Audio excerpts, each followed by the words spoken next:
Hey, what's going on, savers and investors? I hope you're all having a great day as always. If you're new to the channel, then welcome. My name's Griffin, and in today's video, we're going to be covering a topic that was highly requested by the audience and that took me a ton of time to make, but I was really happy to make it because I've personally been waiting extremely patiently on all the Q2 earnings reports of Canadian bank stocks, and lo and behold, they were released 2 weeks back. So in today's video, we're going to be looking at all of these as a comparison of the top 5 big banks. And if you've watched any of my dividend stock related content, then you would know that I'm a fan of Canadian bank stocks for their consistent and increasing dividends. The reason why these Q2 earnings reports have been highly anticipated by investors is because as of Q1 reporting, which for banks happens to end on January 31st, well, at that time, the medical issue impacts had not really been materialized yet in the earnings of these banks. So with Q2 earnings reports ending April 30th, this is really going to give us some further insight into the whole scope of the financial damage as a result of the medical issue. Now, Canadian bank stocks happen to be one of the worst hit industries in the entire Canadian market, with most of these stocks even plummeting up to 30% in March, creating some insane deals for dividend investors during that period. But since Q2 earnings, price points for most of these banks has been slowly going back up, with price points actually even surging as of last trading week. So I thought, you know what, this is a great opportunity to do a side-by-side comparison of the top 5 big bank stocks in Canada to see which ones are faring the best during this whole medical situation and which ones present the best opportunities for investors. By the way, for any American viewers that might be watching, I do want to mention that even though these are Canadian banks, they're all dual listed on American exchanges, so you can easily find them if you're interested. On that note, we have so much content to cover in today's video, so let's dive right into it. But if at any point in today's video you're enjoying the content, please make sure to smash the like button. It really helps my channel grow and tells me that you enjoy these types of analysis videos. Alright, so in today's video, we'll first be looking at a comparison of the current price point for these top 5 bank stocks in relation to their 52-week high price points to see which ones are receiving the worst investor outlook even after Q2 earnings being released. Following that, we'll be going over a tremendous amount of information and data related to their operations and bank-specific ratios, because bank stocks need to be assessed and analyzed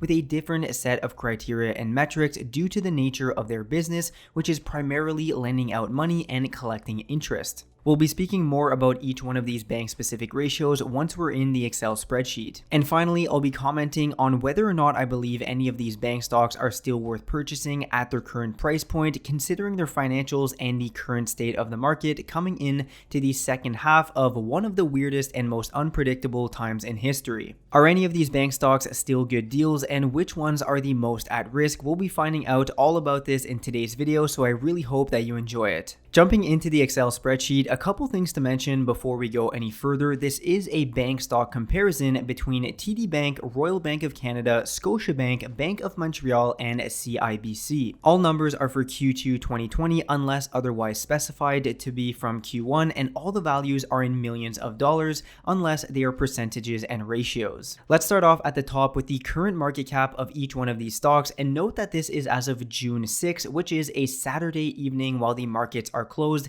and you'll most likely be watching this video on Sunday the 7th of June, so all prices will be the same. I'd also like to mention that for each metric we'll be looking at, we'll be going from the left to right, starting with TD and finishing at CIBC, just to keep things somewhat orderly. So starting with TD, their current market cap is $117.239 billion at a share price of $65.01, which is still down 16.61% from the 52-week high price point, which happened to be in February, as with every other of these bank stocks. The Royal Bank of Canada remains the largest bank stock in Canada at a market cap of $137.757 billion with a share price of $96.80, which is still down 11.74%, and RAI happens to be the stock that has rebounded the most since March price points, so we'll try to uncover why that is when analyzing all the data in this spreadsheet. Scotiabank now has a market cap of $73.336 billion, making it the third largest bank in Canada with a share price that is still down 21.12%, placing it a second in the worst performing bank stock since Q2 earnings being announced. Moving on, Bank of Montreal has a market cap of $49.658 billion, making it the second smallest of the big five in Canada, and this is by far the worst performing out of the group at a share price that is still down 27.38%. Now this could mean a lot of things, right? So we're not going to jump to any conclusions just yet, and this might make BMO an undervalued bank stock right now. We're going to be discussing all of that shortly. And last but not least, CIBC has a market cap of $32.432 billion, which remains 15.57% down from that 52-week high price point. As we can see, on average, all of these stocks have rebounded quite substantially since the bottom price point in March, where investors were extremely bearish on the future outlook of bank stocks as interest rates were getting slashed down, and there was sort of a general worry regarding the scope of loan defaulting resulting from incredibly high unemployment rates. So obviously something has changed in the minds of investors regarding bank stocks, and hopefully this analysis will allow us to uncover what that happens to be. Let's now move on from the valuation of these stocks to get into the Q2 financials, which should give us some further insight into the financial damage of the medical situation, slowing down business and leading to interest rates being cut. As you can see, I've included the revenues for Q1 and Q2 with a percentage change for each of the banks to shed some light on how badly the revenue figures were truncated, because remember that for all of these bank stocks, the Q2 figure refers to February through April, and the Q1 figure refers to November 2019 through to January 2020, when the medical issue had not really yet started impacting businesses on a wide scale level. TD Bank's revenues for Q2 were $10.528 billion, which surprisingly is only down 0.76% since Q1.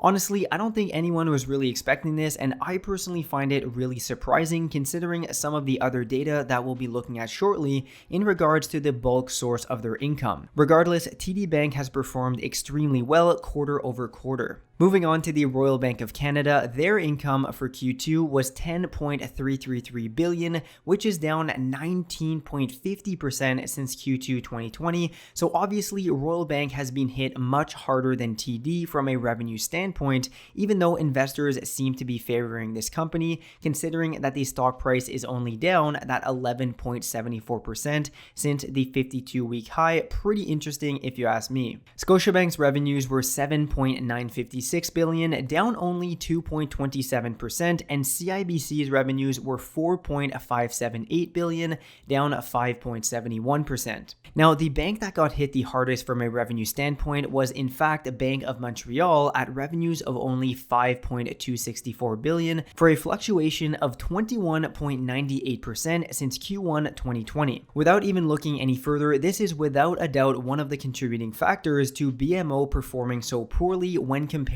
to its peers. In fact, BMO had been going through some rough patches in the past year, even before this whole medical situation, having cut 5% of their total workforce in 2019. So from a revenue standpoint, some of these banks have really surprised me, like TD and Bank of Nova Scotia, while others have struggled to hold on. But how is this translated over into net income figures? Starting with TD Bank, their net income for the quarter was $1.515 billion. Now, this might seem somewhat low considering their revenue figure, which was north of $10 billion, but this is mostly attributed to this row right here, which is the provisions for credit losses, or PCL for short. What this is basically these banks accounting for future potential defaulting on their loans loaned out to customers. So you can think of this as money that the banks have been putting aside to account for future potential losses in revenue as a result of their customers defaulting on loans, and this PCL figure is deducted from their revenues, so that's why it has an impact on the net earnings. In fact, if we take a look at TD's earnings report, we can see that they have only lost less than 1% in revenues quarter over quarter, while their net income has dropped by more than $1 billion, and this is once again mostly due to their increase in provisions for credit losses having increased by $2.3 billion. I know this might be somewhat confusing, but I really wanted to explain what this meant to you, even though it's pretty technical. However, all you really need to keep in mind is that the current net earnings for all these banks are skewed from their provisions for credit losses, and that banks with a higher level of provisions are most likely to perform better when and if there is a prolonged recession and their customers are defaulting on loans. We're going to be revisiting this topic when discussing the total loans later on in the video. The net income of the other four banks are on this row that I'm highlighting. So if you want to look at this further, pause the video right now because I'm not going to be covering them all. Moving on now to the next set of rows. This is sort of like the balance sheet section where I've included some relevant information regarding their financial position that we would have been looking at in another company analysis video. So in order, we have the liquid cash position of each bank, followed by the assets and liabilities, and finally there are two bank specific ratios that we'll be speaking about. The bank with the most liquid cash as of Q2 is surprisingly CIBC with 189.277 billion,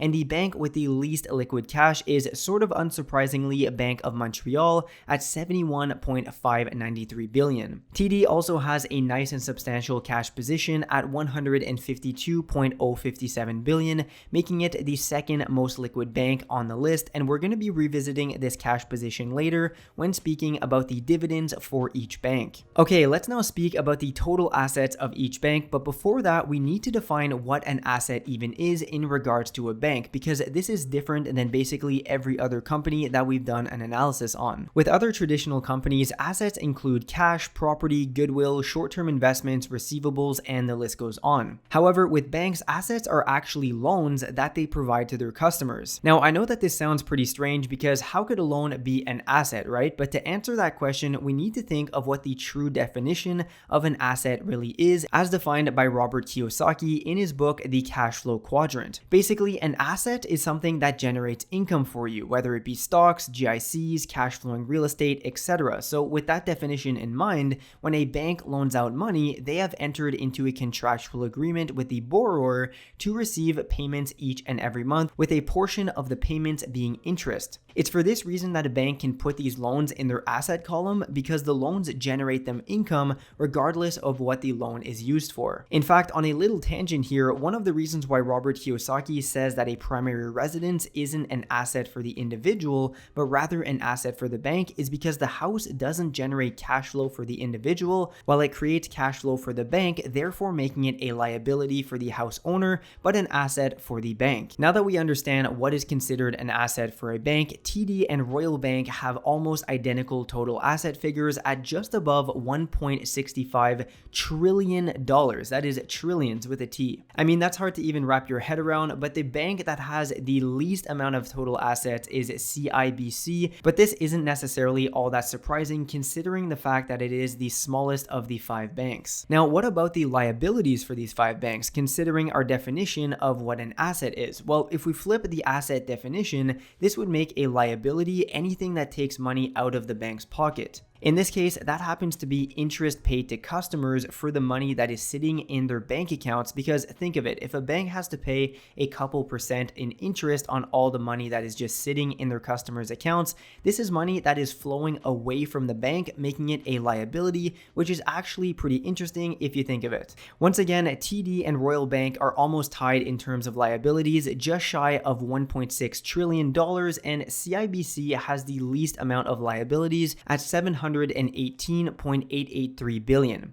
Now, aside from the fact that banks have different assets and liabilities than other types of companies, I mentioned at the beginning of this video that we would be speaking about some bank-specific ratios. So here we are at the first one, which is the CET1 ratio, which divides the liquid assets of the bank by the total asset, giving us a percentage figure. This CET1 ratio is really important for a bank because considering the fact that their loans are considered assets, well, the total asset figure kind of means nothing when assessing how financially strong a bank is if it were to ever enter into a difficult financial position, because it's not like they can just cash out these loans to customers for instant liquidity. Basically, the higher the CET1 ratio, the better. So all these banks are actually hovering quite close to each other, with the Royal Bank of Canada having the best CET1 ratio at 11.7%. Scotiabank comes in last for this ratio at 10.90%, and Bank of Montreal ties with TD at 11%. Moving on to the last row in this section, we have the operating margin for each bank.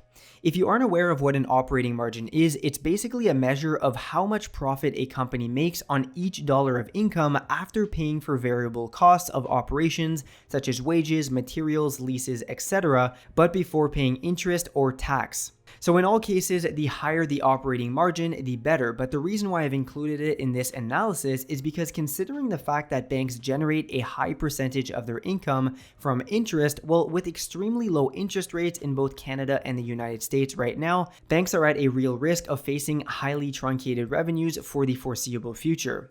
With this in mind, a higher operating margin gives companies more leeway to stay profitable if revenues get hit in the short term, so the higher the percentage, the better. Scotiabank has the highest operating margin at 21.74%, with TD and Royal Bank not far behind in the low 20% range. Unsurprisingly, once again, BMO trails behind at an operating margin of 17.01%, and we'll be discussing why this is actually a relevant issue for BMO when looking at their income breakdown shortly. What I'd like to highlight while we're discussing the operating margin is this graph right here, where it compares the historical operating margins of these 5 banks since 2005. What stands out the most to me is that BMO has actually always been on the lower end of the group, with consistently being the lowest since around end of 2017. If you're enjoying this analysis up to now, then please make sure to smash the like button and subscribe to the channel for more company analysis and stock market videos. Alright, moving on now to the next block of rows. I'll try to speed through this one in order to get to the more exciting figures, but this section highlights why we even spoke about the provisions for credit losses at the beginning of the video in the first place. Remember that the provisions for credit losses is money that these banks have been setting aside to account for future potential loan defaults. As a result, this percentage represents how much the bank has already put aside and accounted for in relation to the total amount of loans and leases. The first row is the total amount of loans and leases net of the allowance for loan losses, and doesn't really matter since we have the percentage of PCL in relation to net loans, but I decided to add it anyways. If you're not too sure what you're looking at, well, not to worry. Essentially, you want this ratio to be as high as possible because it means that the bank has already put aside and accounted for a higher percentage of their total loans going into default. Once again, BMO is really trailing behind with only 0.94%, and TD Bank is in the best position of the 5 at 1.76%. The reason why this is important to mention is because considering the fact that banks generate a high percentage of their income from interest, well, if the baseline interest rate remains low as we're experiencing right now, these banks are going to be in jeopardy of having severely truncated revenues, which brings me to the next section where we compare the percentage of income being derived from interest to the income generated from non-interest sources. By the way, non-interest sources represent for the most part banking and administration fees that we all hate but have to live with. Quickly though, let's actually take a look at the current underlying interest rates in both Canada and the United States to show you what exactly I'm speaking about in terms of the low interest rates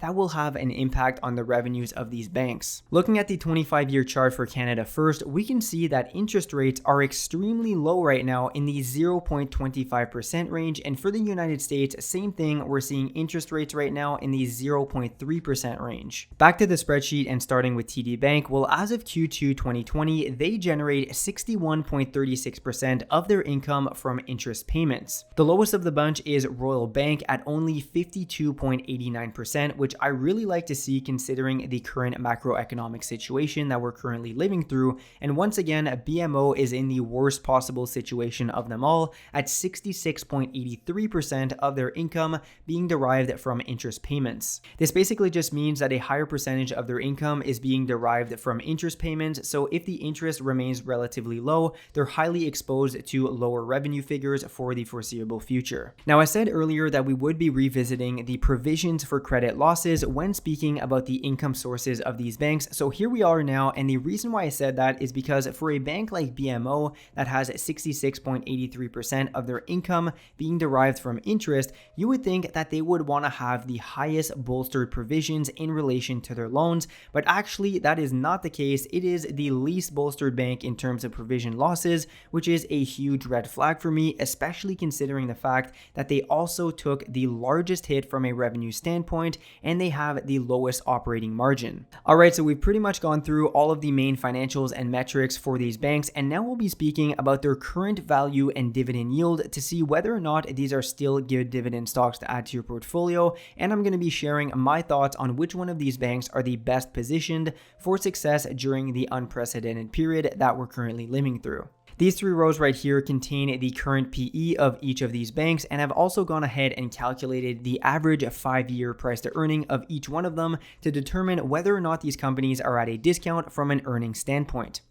I'd also like to mention that the net earnings are somewhat skewed as we determined earlier due to the provisions for credit losses, but nonetheless, this gives us a really good idea. Starting with the largest discount, we have Scotiabank at 17.18% discount on PE, and considering the fact that the share price is still down 21.12% since the 52-week high price, this is not of a surprise to me. Next up, we have TD Bank at an 11.90% discount, followed by the Royal Bank of Canada at 4.31%, and then BMO at 2.62%. Surprisingly, CIBC is actually trading above the 5-year average PE, but I'll chalk that up to the net income being quite low considering their provisions for credit losses. And last but not least, before we cover my final thoughts and comment on my top picks from this list, let's speak about the dividends for each, because after all, Canadian banks are known for their dividends, so what would this video be without speaking about them? On the top row, we have their current dividend yield, with all of them being honestly quite attractive for dividend investors, even though these have gone down as share prices have risen, but regardless, very nice yields. Moving on to the dividends paid in Q2, this is the actual cash amount that the banks distributed out to shareholders. Now, this doesn't really say all that much when just looking at the cash figure, so the dividend payout ratio tells us what percentage of the net earnings was paid out in dividends. For pretty much all of these banks, the dividend payout ratio was above 100% for Q2, which normally I would never be okay with, but considering that the reason why the net earnings figures are so much lower right now due to the provision credit losses, this is somewhat justifiable for a short period of time. In addition to this, if we consider the dividend paid out in relation to the cash position that I calculated on the last row, we can clearly see that the dividend distributions still only represent a tiny portion of these banks' liquid cash assets. For this reason, I'd be quite surprised to see any of them cut their dividend, even if interest rates remain low for the foreseeable future. Alright, so we just covered an insane amount of data in this video, and if your head is spinning right now, let me try to make some final sense out of all of this to give you a better idea of which banks I personally think are the better buys here. Considering the current share price, the revenue change since Q1, operating margin, CET1 ratio, PCL percentage of net loans, and the current discount, I would consider the best current bank stock from this list to be TD Bank. Following TD, I would say that considering the current price to earnings discount and share price from 52-week highs, the next best stock on this list would have to be Scotiabank. Their revenues are fairly untouched from Q1, and their operating margin was the highest on the list, with only 55.5% of their revenues being derived from interest. Finally, their yield is quite nice at 6.10%, and overall, I just think that this has tremendous potential for appreciation. Royal Bank is obviously a solid bank stock and would still be a great pick, but the fact that their share price has already rallied quite a bit and that their revenues have seen a 20% decline, I really just see more opportunity with BNS or TD, even though they have the lowest exposure to interest income. And finally, Bank of Montreal really is the least attractive of the bunch, even though their share price is still down 27%. This bank has already seen a 22% decline in their revenues and is the least well positioned to weather through a tough financial climate with lowered interest rates. Their PCL to net loans is also under 1%, while 66.83% of their income